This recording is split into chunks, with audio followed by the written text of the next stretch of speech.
بسم الله الرحمن الرحيم.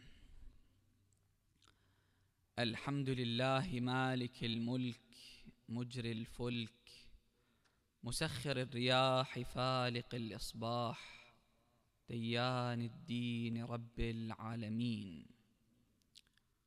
والصلاة والسلام على البشير النذير والسراج المنير سيد الأنام وحبيب إله العالمين أبي القاسم محمد، اللهم صل على محمد وآل محمد وعلى أهل بيته الطيبين الطاهرين المعصومين المكرمين، سيما بقية الله في الأراضين وحجته على الخلائق أجمعين، الحجة ابن الحسن فداه أرواح العالمين. Make no mistake that this is not a history lesson that I'm giving. These tales and fables and stories that we evoke pertaining to the commander of the faithful, especially in the wars that were waged against him that he participated in, these are designed to teach us lots of lessons. We recite every single day 10 times إياك نعبد وإياك نستعين اهدنا الصراط المستقيم, guide us to the right path. The right path is not a bridge that we need to cross over in this life. Allah subhanahu wa ta'ala clarifies in the following verse when He says, صراط الذين أنعمت عليهم غير المغضوب عليهم ولا الضالين. This is the path of certain individuals that Allah bestowed His mercy upon. So He's talking about the lifestyle of certain people. In another verse, Allah subhanahu wa ta'ala says, أطيعوا الله والرسول, obey God and His messenger. The people that do so will be with those that Allah subhanahu wa ta'ala bestowed His mercy upon. Who are these people? Allah subhanahu wa ta'ala names them. من النبيين والصديقين والشهداء, the prophets, the apostles, and the truthful ones, the ones that their actions corresponded with their beliefs. There was a correlation between their deeds and actions and their beliefs.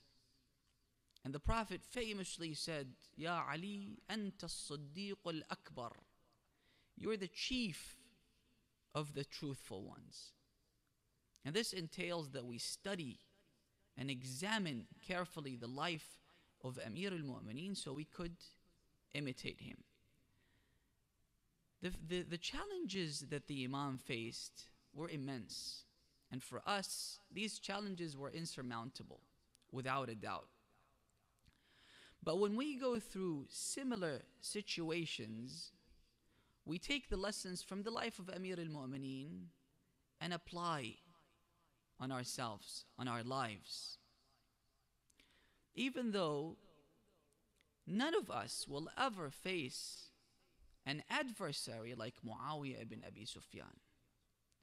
Muawiyah was the antithesis of Ali ibn Abi Talib. Ali was the epitome of virtue. Muawiyah was the epitome of vice. Muawiyah was the antichrist of Ali ibn Abi Talib. So when we go through situations similar to the situation of Amir al-Mu'mineen, we have to take the lessons from his life. He is our role model. Or, for example, Imam al-Hasan al-Mushtaba, no husband will ever have to deal with a wife like Ju'da bint al-Ash'ath, who was an enemy of Imam al-Hasan and whom eventually killed Imam al-Hasan al-Mushtaba. he was able to divorce her, but he didn't, because he wanted to be a role model for all of us, for all the husbands out there. The Prophet had many wives. Some of them were caring, loving, considerate, and some were not. The Prophet was able to divorce those ones that disrespected him, that did not acknowledge his religious status. Some of them, they disrespected Rasulullah sallallahu alaihi wasallam numerous times. He could have divorced them, right? But he didn't, because he wants to be a role model. And then the Prophet said, خيركم خيركم لأهله وأنا خيركم. The best amongst you is the one that treats his family, his wife, his children with kindness, with love, and I am the best amongst you. So imitate me. Look at how I treated my wives. You treat your wife. So no husband will have to deal with a wife like Ju'da, and no wife has to ever deal with a husband like Fir'aun, who's a tyrant. This is why Asiyah bint Muzahim is a role model for all the women in history. Correct? Some husbands are abusive. Some husbands are despotic. The hadith says that sometimes a husband who's got nothing to rule over, to preside over, he's not a king, he's not a ruler, and yet in the eyes of God, this husband is a tyrant. وَلَيْسَ لَهُ إِلَّا أَهْلُهُ, because of how abusive he is towards his wife and children. So you have the example of Asiyah bint Muzahim, whom Fir'aun tortured so much and eventually killed. And when Archangel Gabriel was asked, what is the most difficult task that you were burdened with? Because he was involved with Musa, with Ad, with Thamud, with all the nations and with all the wrath that Allah subhanahu wa ta'ala brought down upon these nations. He was there. He was part of God's project. And yet he said the most difficult task that I had to deal with was when Allah subhanahu wa ta'ala sent me to Asiyah bint Muzahim. Because she believed in Musa, Fir'aun tortured her. How could you believe in my enemy when you are my wife? So one of the things that he did, he asked his soldiers to put a rock on the fire, to heat that rock and then throw that rock on her chest to kill her. Allah subhanahu wa ta'ala told me, before the rock touches the chest of Asiyah, you should extract her soul. And this was a difficult task that I had to perform. So you have the example of Asiyah bint Muzahim. Or for example, none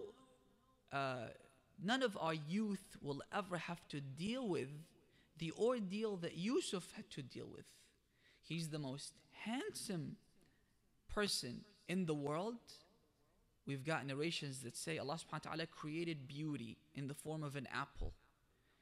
Half of this apple was given to Yusuf, and the other half was evenly or was distributed amongst everyone else. So the most handsome man who is placed in a situation where he has to see a woman who was the most beautiful woman in Egypt. That's why the hadith says that a youth that contaminates himself, that commits sin pertaining to this desire, will be brought on the day of judgment. And Allah subhanahu wa ta'ala will judge him. Why did you commit this sin? He will say, oh God, I was in a difficult position, so I had to commit this sin. Allah subhanahu wa ta'ala will bring Yusuf. Are you more handsome or Yusuf? Was your situation more difficult or Yusuf's situation? So he will concede, no, Yusuf's situation was more difficult. And yet Yusuf did not yield to pressure, but you did. Or for the girls, for the teenagers, for the females, is your situation more difficult or the situation of Maryam ibn Imran, التي أحصنت فرجها, in a society where immodesty and immorality was prevalent? She withstood all the pressure, and she was a modest woman, and this is how Allah subhanahu wa ta'ala rewarded her. So when we come to the commander, the faithful, Amir al-Mu'mineen alayhi salam, the question that we need to address is that why did the Imam give access to Muawiyah, to his army who had come to shed his blood? He gave them access to water, even though he could have used the water as a weapon. And we see this happening today in the 21st century. People have evolved so much in the 21st century. We see when there is a dispute over water on the same river, subhanallah, the river Euphrates, like in the Middle East, the people who are in charge, what they do is they use it as a weapon, and they restrict the flow of water, causing famine, loss of life, loss of jobs, livestock on the other side of the border.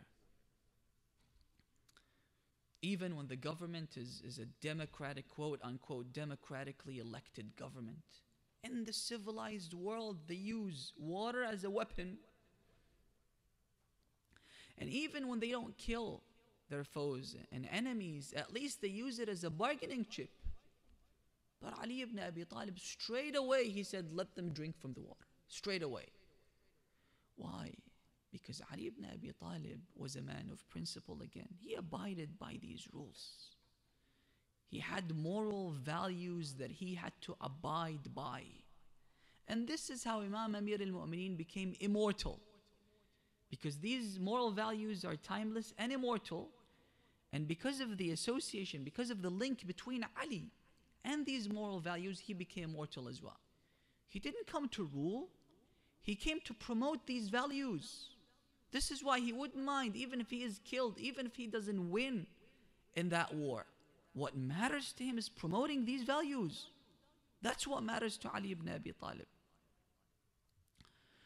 And not once or twice or three times or even hundreds of times, Amir al-Mu'mineen kept adhering to a code of conduct on the expense of his welfare and his well-being.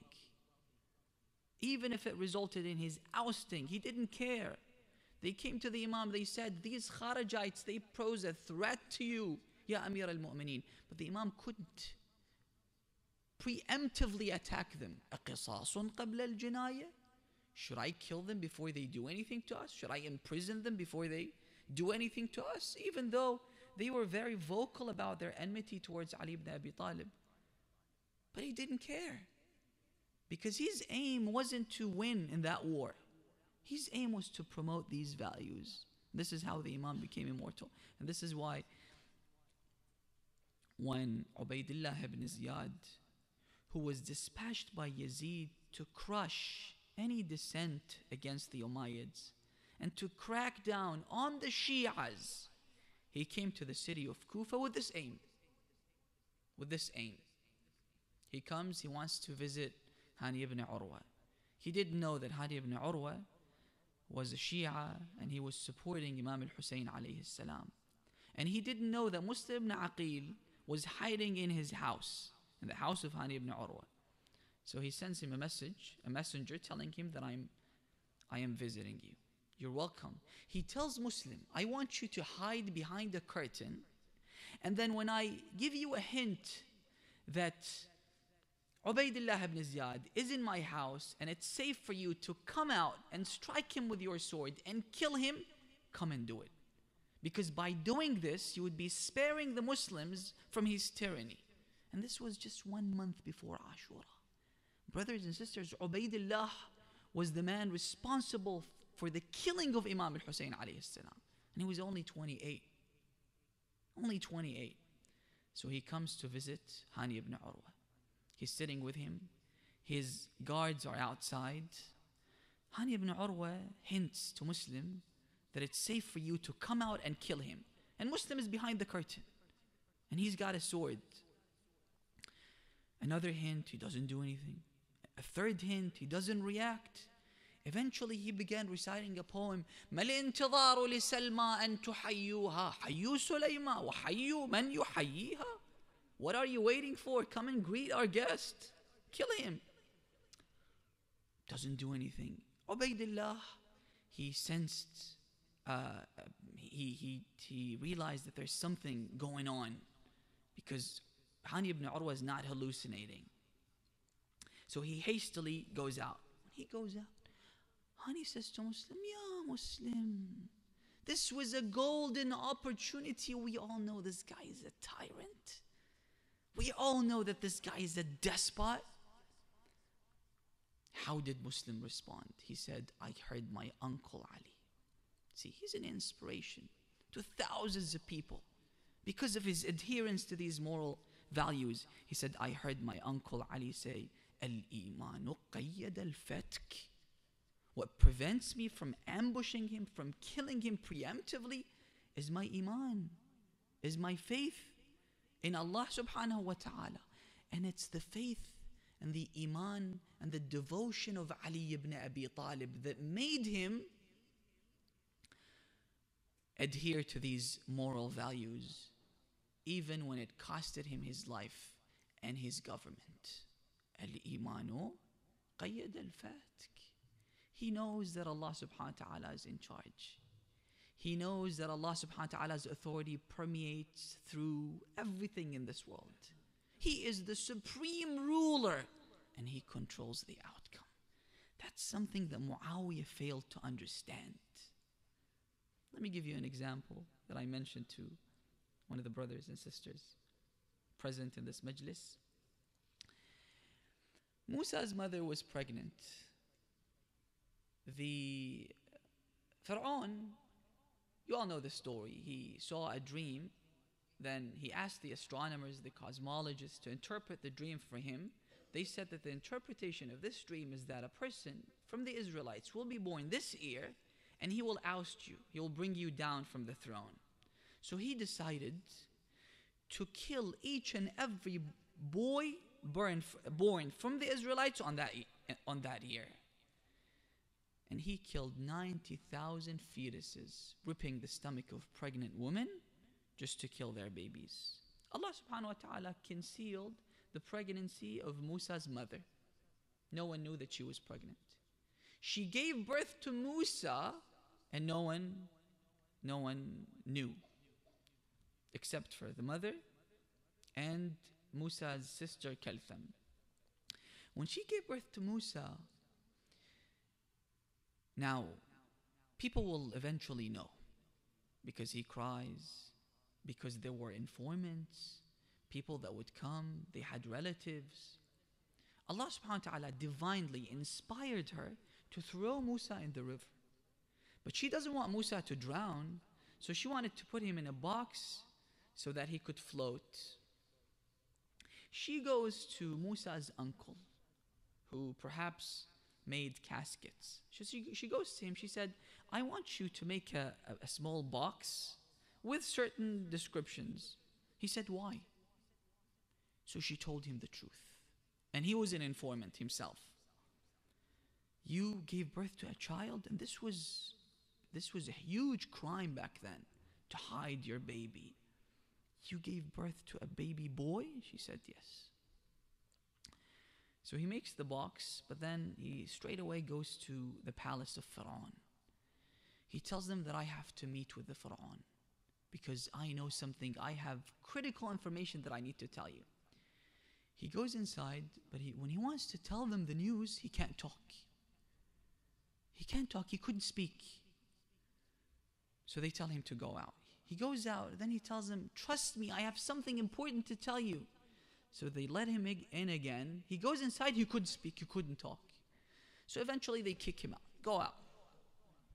They kick him out. The hadith says that had Musa's mother lied to Musa's uncle, her brother, Allah subhanahu wa ta'ala would have left her to come up with a plan to save her son. You do it on your own. But because you abided by my rules, I will take care of everything. Wallahu min wara'ihim muhit. He's in charge of everything. وَلِلَّهِ عَاقِبَةُ الْأُمُورِ. He controls the outcomes, right? So this is how Musa was raised by Pharaoh himself in his palace while still maintaining a relationship with the mother. So she breastfeeds him. She sees him every single day, few times, while he is being fed by the king. So one might say that, I was allowed to lie. The hadith says, قُلِ الصِّدْقِ وَإِنْ كَانَ فِيهِ هَلَاكُكْ فَإِنَّ فِيهِ نَجَاتُكْ. Be truthful even when you think that this will cost you a lot. This will save you. Because you're siding with Allah subhanahu wa ta'ala, and God controls the outcome, brothers and sisters. And I mentioned this in the Jum'ah sermon, when I mentioned the story of Yusuf alayhi salam. Yusuf was thrown in the well, right? And then he was sold as a slave, and then he was enslaved by the chief's wife, and then he was imprisoned, right? Allah subhanahu wa ta'ala used the same plot that was used to undermine Yusuf and to sabotage Yusuf. He used the same plot to elevate Yusuf alayhi salam. The well led to the caravan to pick him up. And then they sold him, his brothers, they sold him to the people over there who purchased him, the chief's wife. And then the chief's wife, she imprisoned him, and this led to him befriending that guy. He interpreted his dream, and then he became the financial advisor of the king, and then he became the king. And then he explained why this happened to him. إِنَّهُ مَنْ يَتَّقِ وَيَصْبِرْ فَإِنَّ اللَّهَ لَا يُضِيعُ أَجْرَ الْمُحْسِنِينَ. You be with God all the time, and you display patience. These two things, all you need to become successful in this world. I'm not talking about the hereafter. I'm talking about this world. Amir al-Mu'mineen knew that. Muawiyah didn't know. This is why Muawiyah was deceptive. He used tactics, and he thought that he won. But Muawiyah perished, and Ali ibn Abi Talib is still alive. Not only alive, he inspires millions of people. The war, the battle itself, only took place in Sifeen, in that land near Riqqa. Even though they went there before Muharram, but the Imam didn't want to fight until after Muharram. So on the first day of Safar, the war started. The casualties of this war, according to some historians, is around the 70,000 figure. 45,000 from the army of Muawiyah, and you had 25,000 from the army of Amir al-Mu'mineen alayhi salam. It took roughly 9 days, some say 10 days, some say 11 days from the start till the end. The Imam returned to Kufa in Rabi' al-Awwal from the year 37 after the Hijrah. It was a very fierce battle. What happened initially was Hujr ibn Adi ibn Hatim al-Ta'i, the famous Arab figure who was known for his generosity. Him and his father were loyal companions to Amir al-Mu'mineen. Uday ibn Hatim al-Ta'i met with Muawiyah years after the martyrdom of Amir al-Mu'mineen.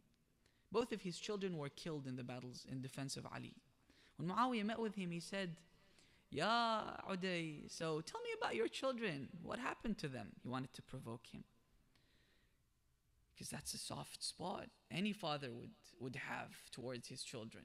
What happened to your children? He said they were killed. In defense of whom? In defense of Ali. Don't you think Ali didn't do justice to you? Your children are dead and his children are still alive, Hassan and Hussein. He said, no, I think I didn't do justice to Ali because he was killed and I am still alive. Look at the loyalty.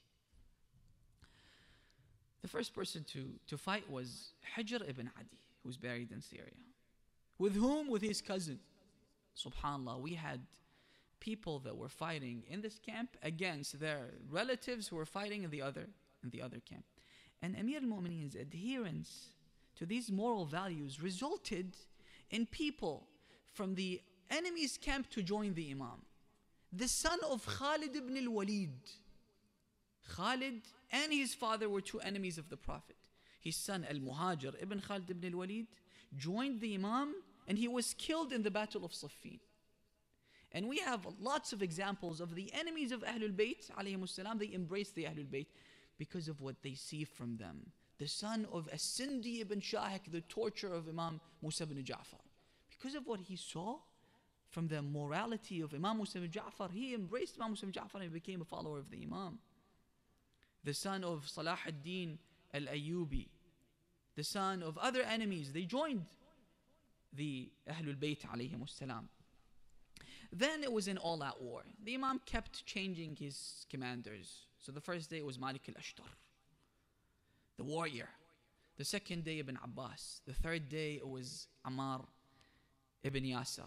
One day what they used to do is they go in the morning, they start the war, the fight, until sunset. Then they go back to their tent, rest until the next morning, and then they fight again. So one day, the Imam, he comes, maybe it was before the start of the war in the morning, he goes to the battlefield and he calls Muawiyah, Ya Muawiyah, I want to speak to you. So Muawiyah comes out of the tent with his advisor, right-hand man, Amr ibn al-As. He says, Ya Muawiyah, this war is between me and you, and these people are getting killed because of me and you. Let us fight together. Whoever wins and succeeds gets to rule. Muawiyah looked at Amr ibn al-As. He said to him, what do you think? Amr ibn al-As said, لَقَدْ أَنصَفَكَ الرَّجُلُ. He's being fair and square. He said, but you know Ali ibn Abi Talib. No one can withstand the strike of Ali ibn Abi Talib. Whoever challenged Ali ibn Abi Talib was killed. That's his track record. He said, but I think you should go. Muawiyah said, Ya Amr, أطمعت فيها? You want me to go and get killed so you become the ruler, right? He said, no, but what will the Arabs say?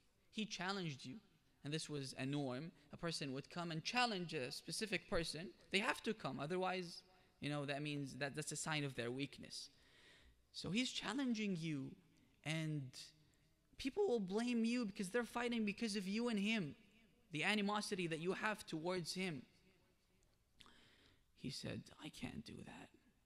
It's difficult. I can't fight with Ali ibn Abi Talib. He said, I think you should. You should definitely fight with him. He said, if you're serious, why don't you fight with him? He said, me? I don't mind. I could do it. Really? Go ahead and do it. Everyone was watching attentively because Amr ibn al-As is not equal to Ali. Amr ibn al-As wasn't known for any heroic acts in the past, right? So people thought that he definitely has a plan B. But they never thought that he only has a plan B. So he goes to the tent and he wears what he needs to wear and he took off what he needs to take off. Then he goes to the battlefield with absolute confidence. He is certain that he is not going to be killed today. When he comes out, he's the right-hand man of Muawiyah, second only to Muawiyah. Imam Ali looks at him, are you sure? Absolutely. So the Imam charges at him. Are you ready? Yes. The Imam charges at him. When the Imam jumps, he flies, even though the Imam was 62. Then the Imam raised his sword. He was about to strike the head of Amr ibn al-As when Amr ibn al-As throws himself from the back of the horse and he lifts his garb and exposes his private parts. The Imam could have killed him and spared the Ummah from his tyranny, but the Imam turned away and went back to the tent.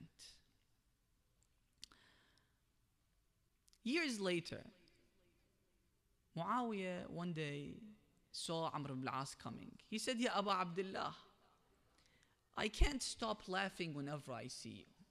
He said, why? Ya Amir. He said, I always remember that encounter that you had with Ali ibn Abi Talib.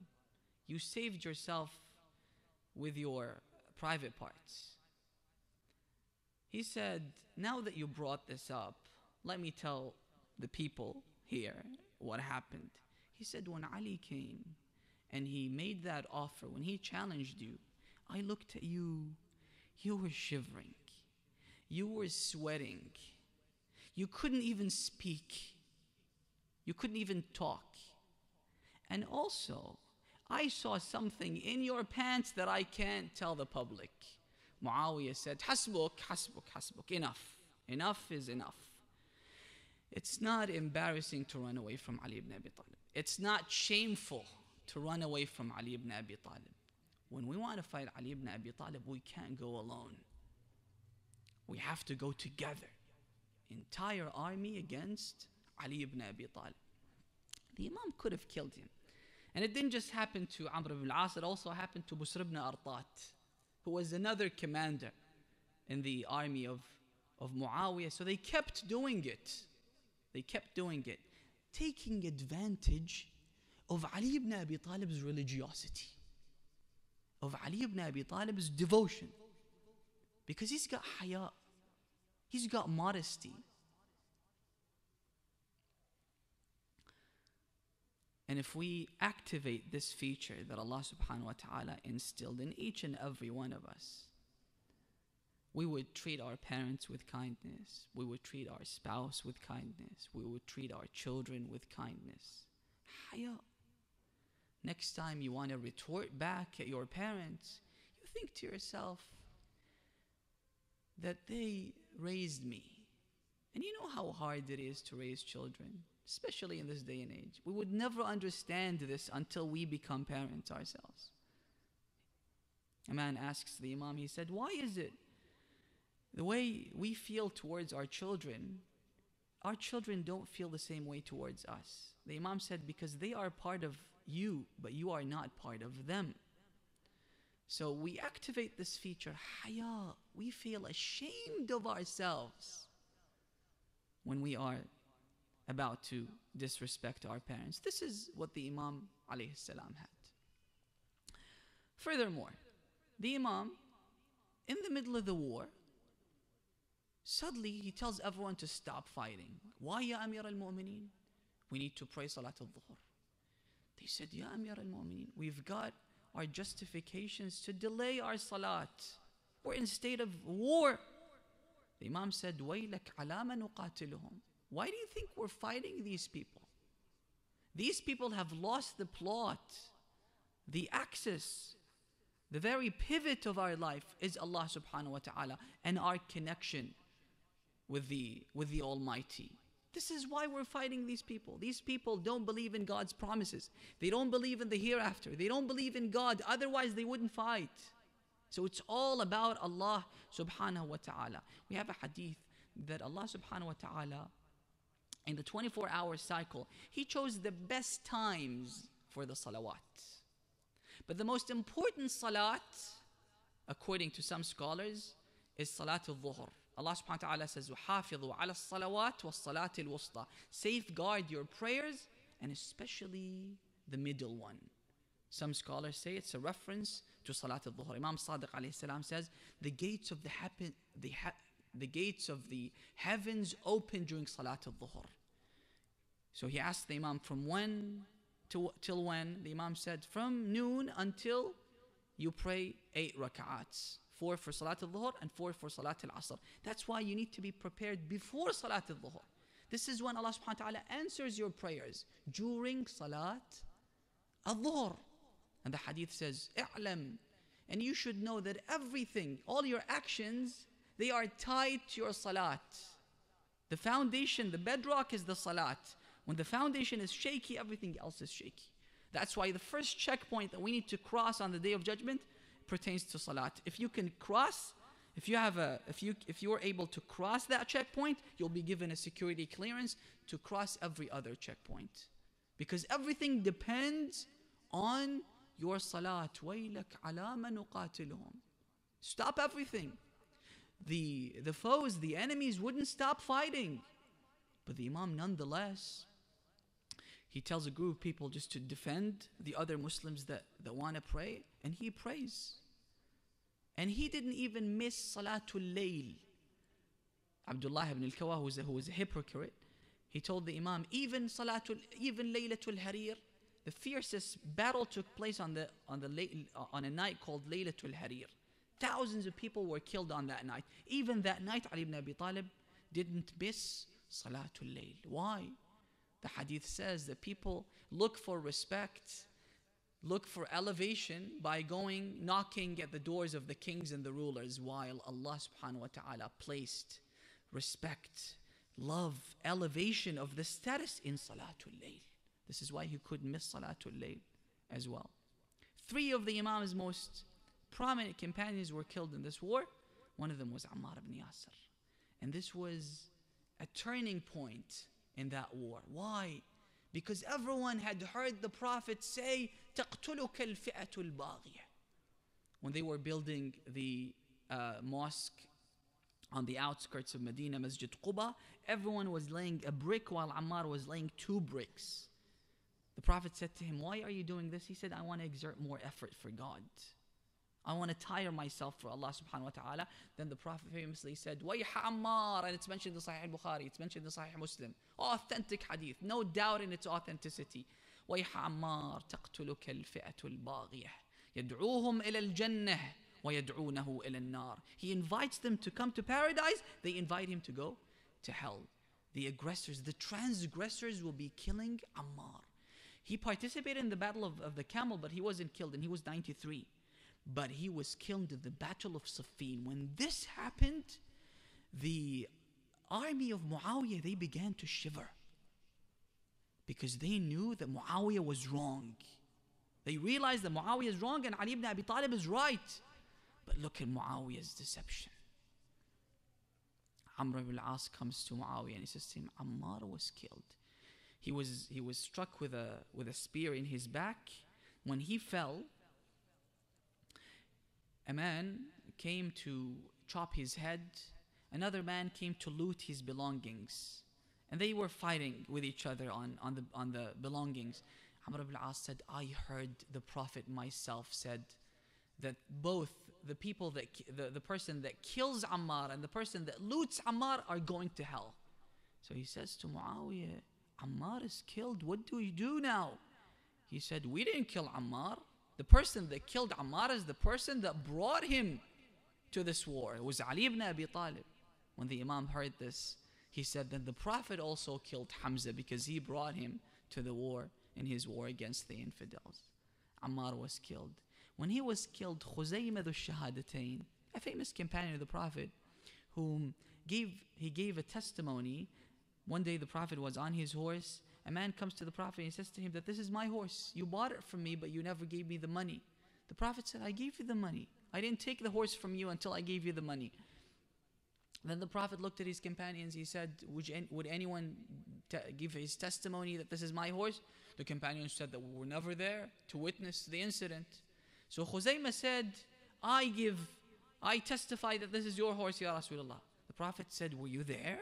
He said, no, I wasn't, but we believed you when you told us about the hereafter, about the authenticity of the Quran, saying that this is a word of God.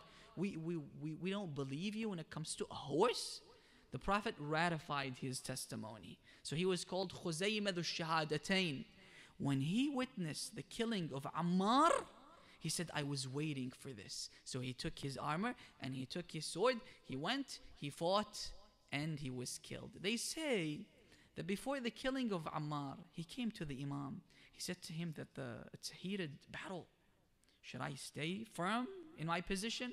The Imam said yes. He comes back again. Ya Amir al-Mu'mineen, should I go back to the battlefield? He said yes. He came for the 3rd time. He said, is this it, Ya Amir al-Mu'mineen? Because he's got signs from the Prophet. The Imam said yes. So he goes back to the battlefield saying, Al-yawm alqa al-ahibbah Muhammadan wa hizbah. Today I will be meeting the loved ones, Muhammad and his companions. Sallu ala Muhammad wa ali Muhammad. Allah. Now when we look at how Amir al-Mu'mineen treated his enemies and how he adhered to these moral values, and then compare it with what happened to his children when they faced the children of Muawiyah in Karbala. They violated every sanctity. They desecrated everything that is holy. They crossed every red line. لقد هتكوا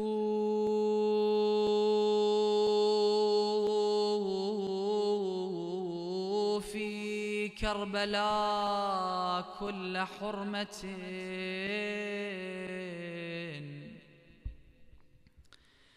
لقد هتكوا في كربلاء كل حرمة، فأصغر جرم فيه أعظم مأثم، فيحيا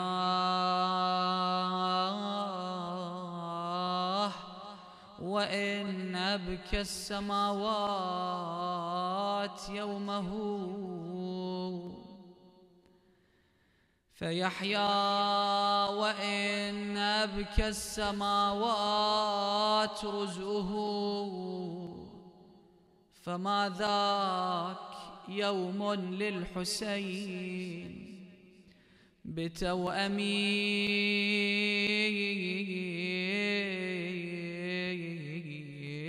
فما قتلوا أولاده نصب عينه، وما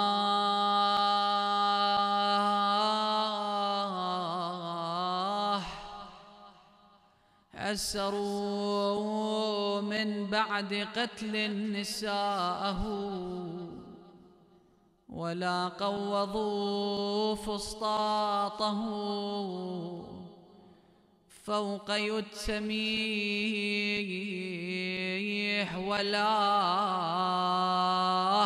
سلبوه من بعد ذبح ثيابه،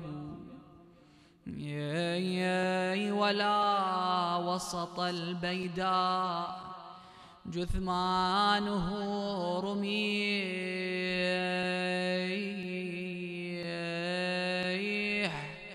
حرق قلبي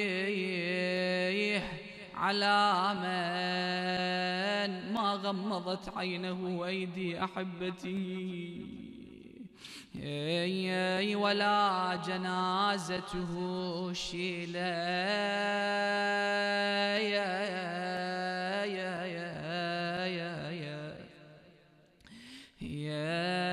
بتوقيري،